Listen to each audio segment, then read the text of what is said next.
Hey guys, so I'm back here with the Doogee BL12000. Now they claim it has the largest battery capacity in a mobile phone in the world. That's their marketing line they're using.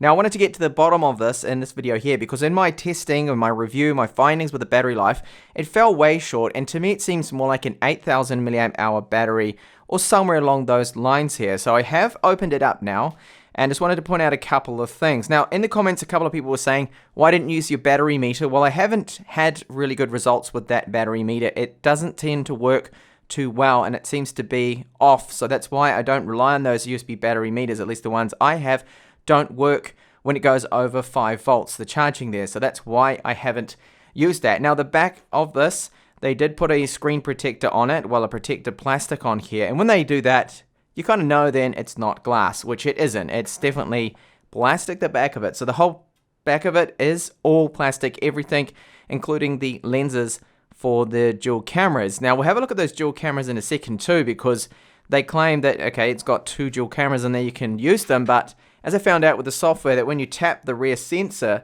that it doesn't actually do anything when you cover it.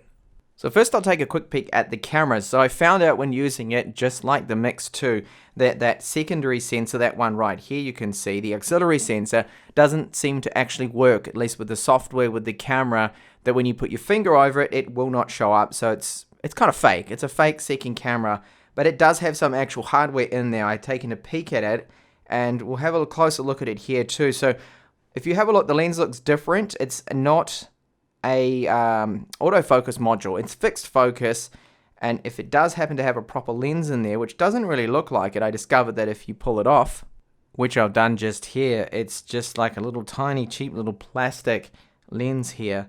And I'll show you the sensor. So here's a close look at that sensor. Now I have tried to pull those numbers there and put them in Google and search. I found nothing, so I don't know whether this is in fact an image sensor. It could just be like a light sensor. Hard to tell. But if it is an image sensor, Doogee are not using this at all. And I really doubt that looking at the lens and the sensor that it would really do anything. It could actually just be like 2 megapixels and not the claimed 13, I think, that they claim that the second sensor has. And the plug that it plugs into on the PCB is marked B sub camera.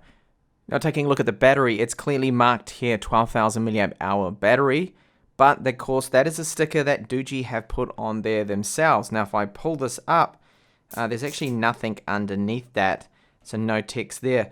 But I've undone the bracket. So the battery itself, it's 2 cells that are screwed into place.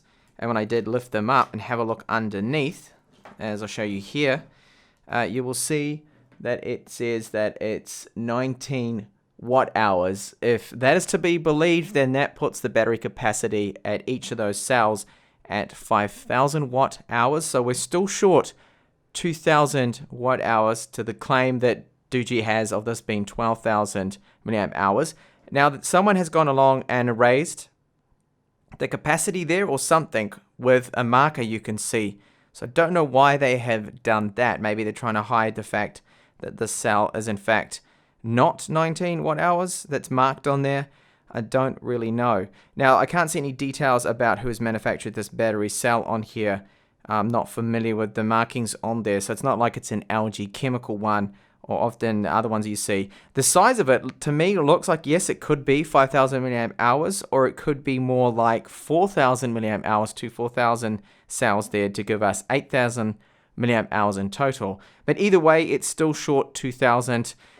Alright, so there we go. We've got perhaps a 10,000 milliamp hour battery cell on here, which isn't too bad, but because of the 28 nanometer rather dated MediaTek chipset, it's not really getting amazing battery life. It gets close to 14 hours, which is great, but you have to take into consideration that other phones with Snapdragon 625s that sell for the same price can actually get about that, if not even more. So that's definitely something to take into consideration. Now, I do consider the mobile phones that I review, the prices of them, and I also compare them to other products. So people saying that you're being too harsh on these cheap $200 phones.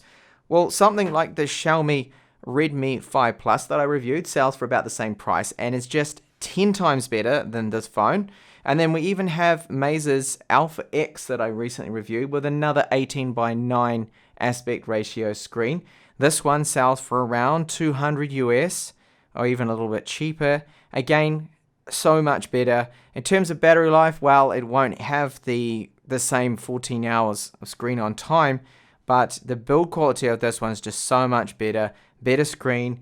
The camera's disappointing, but it is slightly better still than the BL12000. And then the camera on the Xiaomi Redmi 5 Plus here, this one actually takes a really decent photo considering the category of these phones and the prices there.